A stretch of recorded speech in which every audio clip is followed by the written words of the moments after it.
Hi, everybody. My name is Stevie B. I'm a recovering alcoholic, member of the Golden Text Group, Hollywood, Florida. Good to be here with you guys tonight. God bless you. Hi, guys. Hi. My God. The energy was just terrible in that. Cole sucked all the energy out of the room. Where is Cole? Cole, congratulations. I saw you when you came in. You're just a great example of the power and the power of the example. And Cole does the deal, and that's it. Rarely have we seen a person fail who has thoroughly followed our path.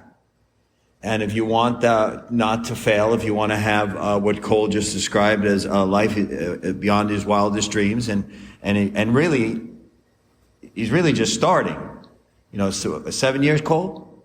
6 years. So he's really just starting. So you can imagine how much more God is going to do for him, with him, through him, and he just came in, and he's a young man, and it's incredible.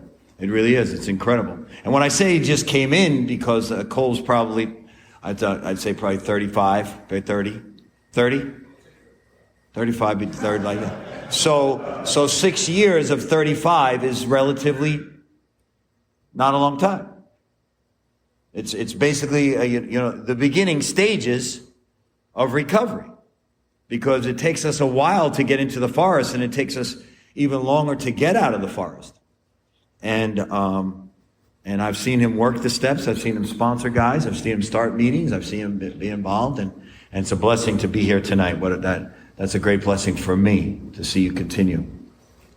So we're going to talk about a word tonight called humility. The step is humbly ask God to remove our shortcomings. Very short step with major implications if you can't get it. And I highly recommend for step 7 that you get this book. Okay, it's a 12 and 12. And this book right here for step 7 is the bomb. It does a great job explaining humility, and it does a great job explaining suffering, which a lot of times suffering and humility go hand in hand. And if you haven't experienced any suffering yet, don't worry, you will. That's the good news. It's coming. Okay? You have a gentleman here that I met 3-4 weeks ago. His name is Brian. Do you know Brian, Gloria? Do you know Brian, the big guy that comes here to your group? And he had a major surgery. I don't know if you guys know him, if you can keep him in prayer. He had a major cancer surgery. I met him here, and I've been staying in contact with him. He has hundreds and hundreds of stitches all through his face and his jaw and his lymph nodes. But he was positive today. Did anyone get in touch with Brian? Does anybody know who I'm talking about? A big guy that here. Did you speak to him, Brian? Yeah, he's doing well, but I mean, he's going through it. I mean, it's a big deal, right, Stephen? It's a big deal. It's a giant surgery. And so now he's going to go through it. He is doing well. I agree. He's alive, right? But now he's going to go through it. And when Brian gets to the other side of this, he will have learned some very valuable lessons when he doesn't pick up, when he doesn't use alcohol over this very serious surgery. He's going to learn some very valuable lessons. Why do people don't learn lessons? Because they don't stay long enough in the pain to learn the lessons. They take a shortcut out of the pain. Because the entire process, why God put us down here on planet Earth, number 1 is to have a relationship with Him. And number 2 is so that we would learn the lessons that we needed to learn to become sanctified, which is cleaned up. And those of us that are in recovery, those of us that are alcoholics, we don't like to be sanctified. We like to be emulsified. We don't like pain. We like pleasure. So we are pleasure seekers. And right now, I'm going through my own situations that I'll mention to you tonight, but humbly asked Him to remove our shortcomings. And also there's a great book out there called Drop the Rock. Okay? Everybody say, Drop the Rock. Okay, so you know the name of the book, Drop the Rock. It's a great adjunct. It's a great study guide. It's a great story. It's a great what would you call it, Cole? Not a story, but it's a workbook that goes along with step 6 and 7. Drop the rock. But, however, when you get to the big book that we did last week, so we're not going to go over the big book in step 7. We already did that last week. There's just one prayer, and it's the 7-step prayer. We did it last week. And then right away, you may think that you're going to go right into step 8, and you can, but if you don't realize how big step 7 is, you're going to miss a major portion of this program, which is humbly asking God to remove these shortcomings. And what are the shortcomings? The shortcomings were identified in step 5. Well, after we wrote down step 4. Right, Jacob? That's where we find out our shortcomings. What are our shortcomings? Selfishness, dishonest, self-seeking, pride, anger, greed, gluttony, envy, lust, sloth. Those are the 7 major ones that we call them the 7 deadly sins. And then this hunt. Oh, Menachem, I just texted you. Where were you? You're here. Be here. All right? Stop sneaking around. And so there's the 7 major categories, and there's hundreds of categories underneath it. And every time you go through one of these life lessons, one of these crushing life lessons, anybody in here? Let me finish it before you raise your hand. Your heart got broken and you didn't use over it. Your heart got broken and you didn't use over it. Mason, didn't use over it. Okay? So you're disqualified. Raise your hand if your heart got broken and you didn't use over it. You learned a lesson. Okay? Raise your hand if your heart got broken and you did use over it. You didn't learn the lesson. Okay? Because your lesson that you learned was, when I'm in pain, I use. We already got that lesson. You already have that down. You're a black belt in that.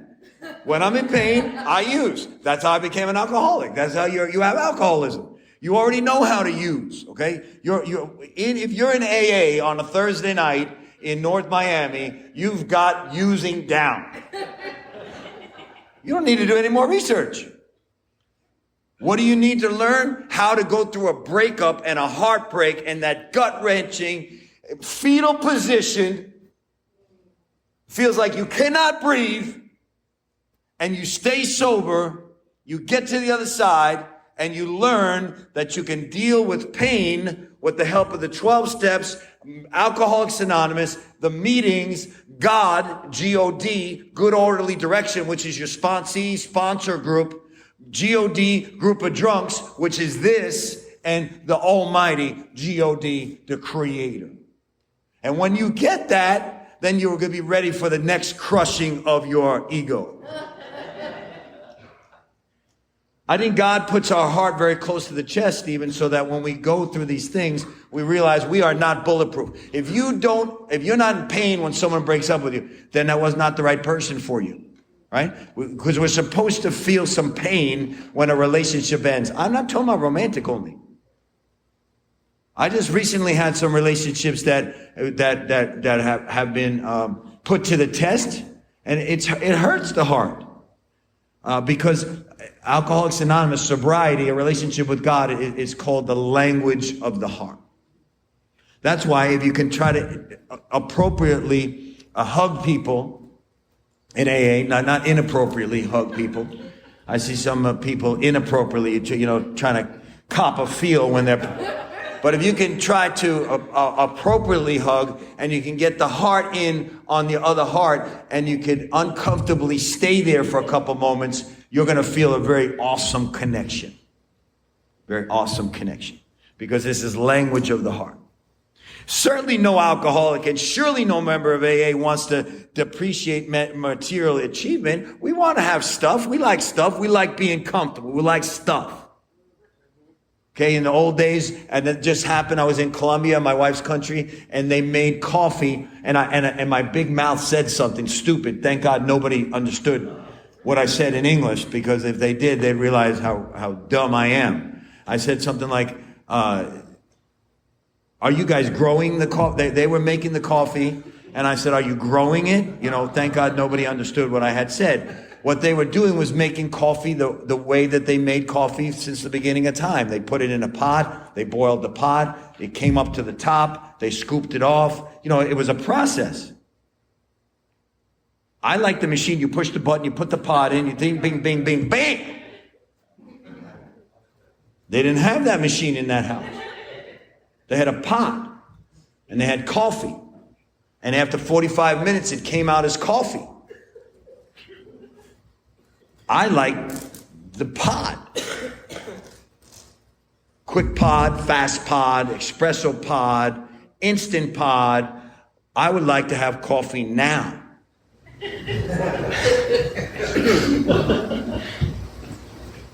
There is no humility in the now. Humility comes in waiting. One of the ways that humility comes is in waiting. One of the ways humility comes in waiting. And if you're waiting, good.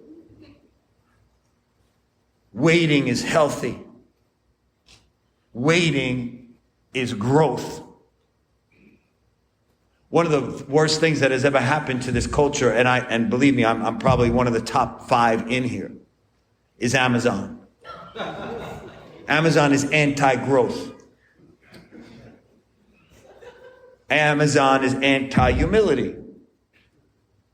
Amazon Prime is another example of that.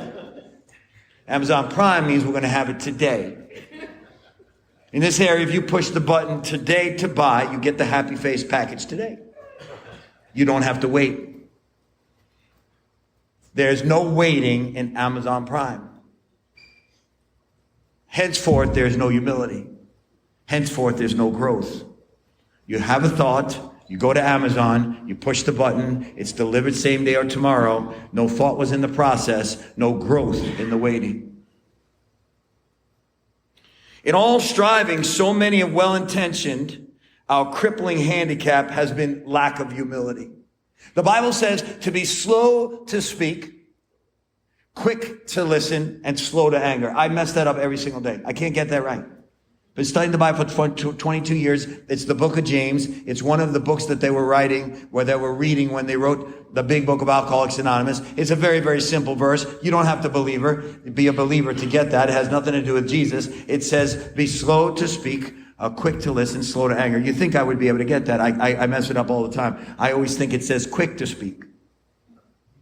Quick to speak means I get into trouble a lot. I'm like a professional 10th stepper. When we get to the 10th step, you'll see exactly what I'm saying. You guys heard Peter M. He's a world famous speaker. He's not even that good in step 10.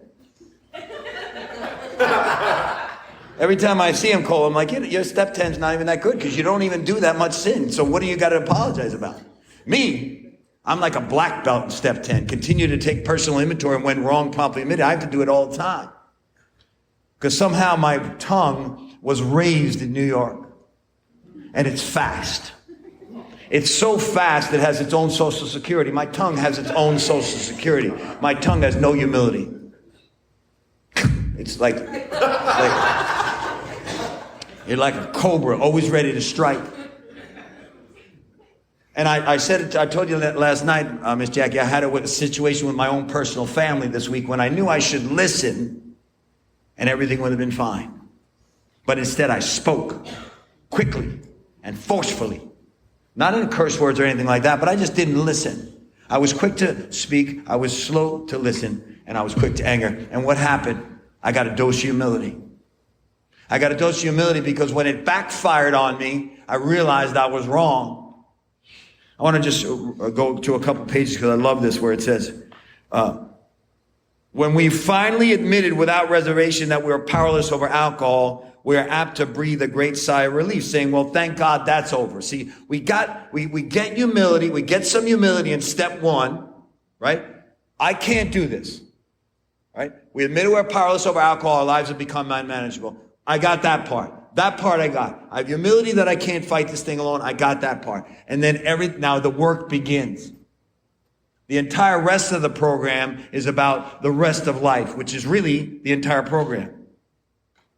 During this process of learning about humility, the most profound result of all was the change in attitude towards God. How many times do I hear this thing? People come in and I'm like, listen, did you pray on your knees? They say, I don't pray on my knees.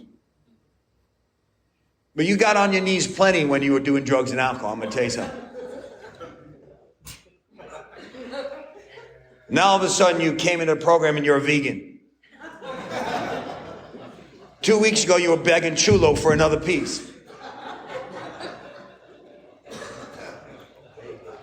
Now you come into AA, you're like, listen, I'm not sure if this is in my belief system.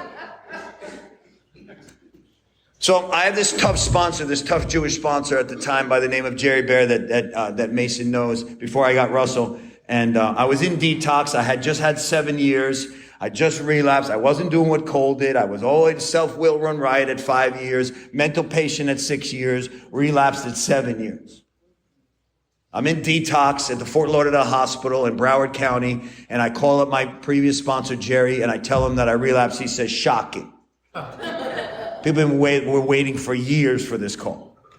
They couldn't wait for it to happen. Not that they wanted me to relapse, but they realized that I was not going to get any dose of humility because I had big biceps, had a full head of hair, I had all my teeth, I had a triple black Mustang Cobra, I was 30 years old with 6 years of sobriety, I just married a hot Colombian wife, I had all the trimmings,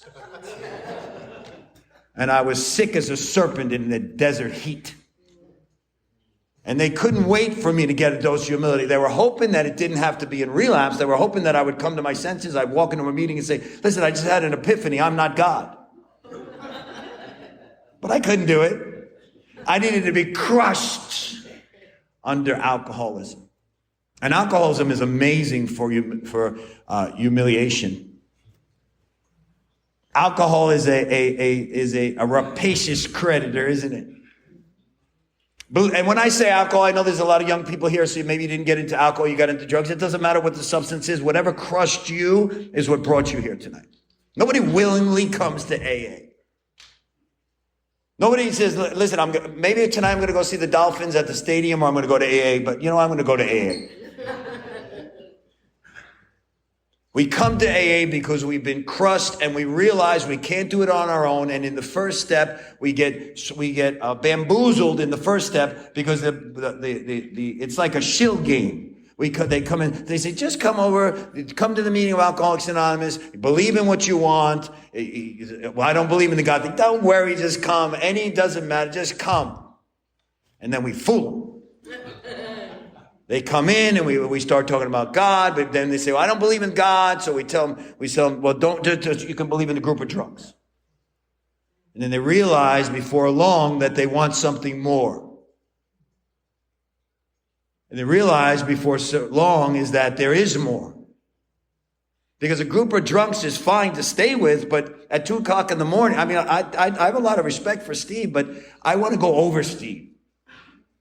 Like when I used to go to Washington Heights for my stuff from Santiago, from Colombia, I didn't ring the bell and say, Santiago, I want the stuff that's been stepped on like 50 times, that has no power. I want the stuff that doesn't work anymore. No, I said to him, listen, I want the stuff that was just chipped off the mountain this morning. So when I come to AA, I don't want to stop at low. I want to stop at a power greater than myself. I want to shoot to the highest power. And that's where humility comes in. I can't do this thing on my own. I can do it together with you. That's the group of drunks. I believe in the group of drunks. I believe in good orderly direction. I just don't want that to be my higher power. I need you people. This is not a self-help program. Try to do AA on your own with the big book and go home and not go to meetings. You'll have a mental patient as a sponsor. I can't do this on my own. I'm the one doing this on my own got me here. I need to have you, that's the group of drunks. I need to have the sponsor and the support group, that's the good orderly direction. And then I need to have the Lord, and that's God. And once you get that, you'll put your cell phone down in a meeting. Once you get that, cell phones go down. While you're still your higher power, cell phones are out in a meeting. But don't worry, you'll be humiliated. You'll be crushed. Next time you'll come in.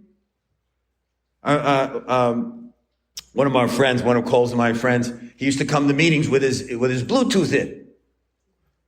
I told him, Richie, put your Bluetooth away. We don't listen. We don't have our Bluetooth. Unless you're a heart surgeon, Bluetooths go off when you come to the meeting of Alcoholics Anonymous. He's like, no, Stevie, I got a lot of stuff going on. He got about 3-4 years of sobriety, and then he relapsed, obviously. I saw him pushing shopping carts at BJ's. He didn't have a Bluetooth anymore. He had no tooth.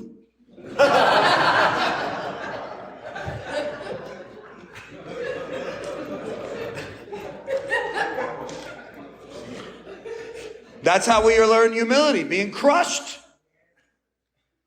Next time I see him, now he owns several halfway houses, and he's a big deal and everything. But when I see him, I remind him. That we don't have Bluetooth in the meetings because we need to hear from God. We saw that we didn't always need to be bludgeoned. This is from the 12 and 12, by the way. I know I've been only in the book the last couple weeks, but I just love step 7 in the 12 and 12. We saw, I love this line. We saw, Cindy's not here tonight, but Kimmy will report to her. We saw that we didn't always need to be bludgeoned and beaten into humility. I love this picture because I see this big bludgeoning hammer. And I see myself being beaten. Now, there's parts of me that know my Lord and Savior was bludgeoned. And this is not where I go into this. This is me knowing that I need to be bludgeoned into humility. But the 12 and 12 says we don't always need to be bludgeoned. Sometimes I can learn, like Gloria shares, and I can learn from her, and I don't have to be bludgeoned.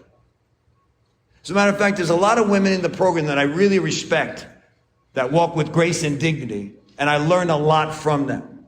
Then there's a lot of men in the program that walk with grace and dignity, and I learn a lot from them. I don't always have to go into the arena to fight with lions to know that they hurt you. But sometimes I like to get in. Sometimes I just feel like, maybe the lion looks cuddlier than it is. He's got the soft mane. He's got that cute tail with the little mane on the end of it. And it seems like if I talk to it in a certain way, it's not going to hurt me, and maybe we could be friends. And I get into the arena with the lion. And 10 out of 10 times I get bludgeoned. And then I come out the other side with knowledge. My sponsor, Russell, says, when the man with money meets the man with experience, the man with experience will walk away with the money, and the man with the experience, wait. Come on, help me out here, Kimmy. How does it go? Hook me up here. When the man with experience meets a man with money, the man with experience walks away with money, and the man with the money walks away with experience. What does that mean? It means in everything that I lose, I learn. Everything that I think I know, I don't really know. Everything that I think I have all the answers, I don't. The more you think you have all the answers, you'll continue to be crushed. Now, I want to share with you something that, and most of my friends know because I shared about it last night, but today was another level of humiliation. I couldn't stay out of the arena. So I have a friend here, and he helps me with personal training, and he's incredibly knowledgeable. He's the most knowledgeable person I know in personal training. And he gave me specific set of instructions. And there's nobody I know that personally, other than people in magazines, that know as much as Casey. And he gave me specific instructions. It wasn't like there was a lot of room for interpretation. He said, you need to stay out of the gym for 1 month. And as I was walking away, I go, what does he really mean by that? I need to stay out of the gym for 1 month. I don't need to stay out of the gym for 1 month. And that was when I only had one shoulder that was torn. And I didn't stay out of the gym. I just said, listen, I appreciate what Casey's saying. He's looking out for me. He loves me. We've known each other for years. But I'm not going to stay out of the gym for a month. I'm just going to curtail my exercise, and I'm going to work out like a gentleman. But what happens is there's other people in the gym that don't know I'm trying to work out like a gentleman. And they're next to me and they're grunting. And when they grunt, I want to grunt. And they're younger than me, so I want to make up for my lack of power. And I want to show them at 57 that I can do some serious grunting. Hence, I didn't take the month off. And not only did I tore the one shoulder, but now I have 2 torn shoulders. But Casey said to me 2 nights ago, it's probably a good time now with the 2 torn shoulders. But maybe now you'll take the month off and recuperate while you're waiting to hear from the doctor. And I said to Casey, I really think that is a great idea. And this morning at 6 a.m. in the morning, 7:15, I was in a class with young people. And they were grunting. And there was a time in the class when I realized that we were about to do serious jumping jacks. And I know it doesn't sound serious to you, and it's not. But I realized I probably shouldn't because my knee was giving me a little tinge. But there was a lot of hooting and there was a lot of hollering and there was young people next to me, and the person next to me on this side was a cheerleader from the Dolphins, and she was doing it. And I did it. And I just went in for 10 minutes of jumping. Bam, bam. And now my knee is out. So now I have 2 torn shoulders and I can't walk. And I know what Casey's going to say. He's going to say, this is a great time for you not to go to the gym for the next month. And I hear he's going to say that. And you know what I'm going to do? I'm not even going to speak to him. I need a new response. Because humility comes with a tough price tag. Humility comes with you're going to have to change. There's only so long that you can either put up with the pain or the pain will lead you to change. But we don't always have to be bludgeoned, as the 12 and 12 says, into this. We can actually choose. Like I could have chosen like a month ago to listen to him, and I probably would already be recovered. And now I'm not even at square one. I'm at -3. And now I have a choice. I have a choice. Do I want to change? Or do I want to continue to do what I want to do, not listening to the advice of people that have come before me? And that's not humility. Wisdom comes in a multitude of counsel. And most of the time, the ultimate counsel, of course, is God. But sometimes it's G-O-D, group of drunks. And in Alcoholics Anonymous, there's a lot of knowledgeable people in here. Cole's one of them. And there's people that offer their experience, their strength, and their hope. Not advice. Because advice, everybody has advice. But there is their experience, their strength, and their hope. Like, hey, I'm having a situation with my girlfriend. What do you think about this? Well, let me tell you what worked for me with my wife. That's experience. And then I want to tell you that as a result of us doing these things, my wife and I, we're coming up on, this is a true story, we're coming up on 25 years of happy marriage in October. That's the strength.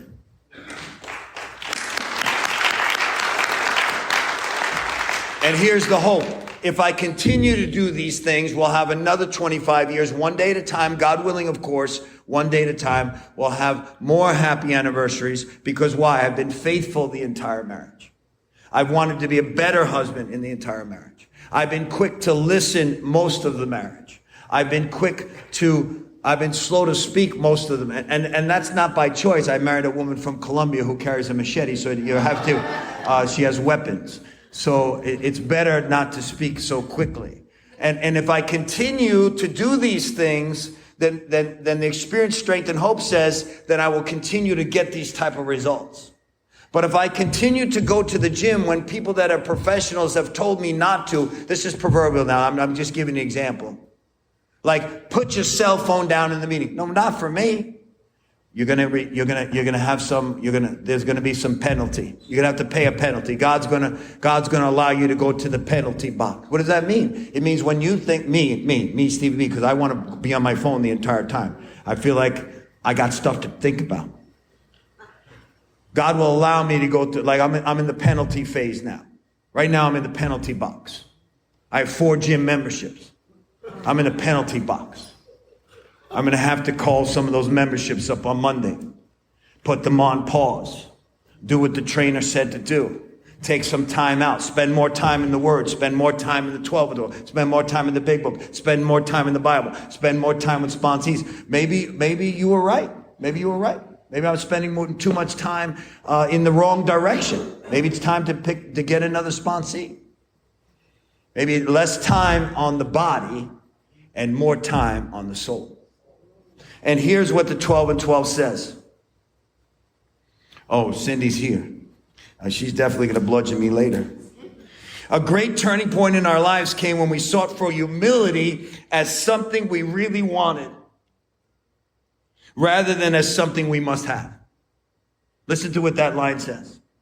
And this is after 18 years of Alcoholics Anonymous already been going on. This is after 15 to 18 years of watching his dear friends that he came into the program with, Bill W., where it says, we are 100 men and women have recovered from the seemingly hopeless state of mind and body, and they went out. Some of them relapsed and died. So he writes this after 15 to 18 years of experience in Alcoholics Anonymous. Because remember, when he wrote the big book, he was only 4 years sober. Now he's like 20 years sober, 22 years sober, and he writes this line. A great turning point in our lives came when we sought for humility as something we really wanted rather than something we must have. The shift will be, the cosmic, incredible shift will be in you when humility is not something that's put on you, but something you choose. And when that happens, we'll be humbly, with our hands out, offering these shortcomings. There's a group of people in Africa. I don't know the tribe, but the tribe, they like to eat monkeys. And specifically, they like to eat the brains of monkeys. Don't judge. This is what it is. And these monkeys are faster than the tribesmen. And so they can't catch the monkeys. So they came up with a plan. They drill holes in the coconuts, and they put bananas in the coconuts, and they put the coconuts on the fence. And when the bananas ripen, the bananas get very sweet smell, and the monkeys get crazy, and they go into a frenzy, and they take their hands, they take their paw, what is it called? Paw? They take their hands, for lack of a better word, and they put it in the coconut, and they make a fist over the banana, and they try to pull the banana out, but because they've made a fist and they're grabbing onto the banana, they can't get their hand out of the coconut. And when they do that, they start screaming because they can't get their hand out, but they haven't figured out that if they just open up their hand and let go of the banana, they'll be able to pull their hand out with ease. And when they can't figure that out, what happens is they get whacked on the head and eaten.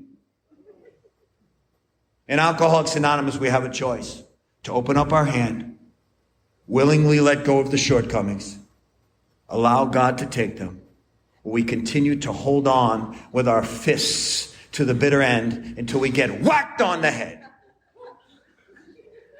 and carried away in complete humiliation. God bless you guys.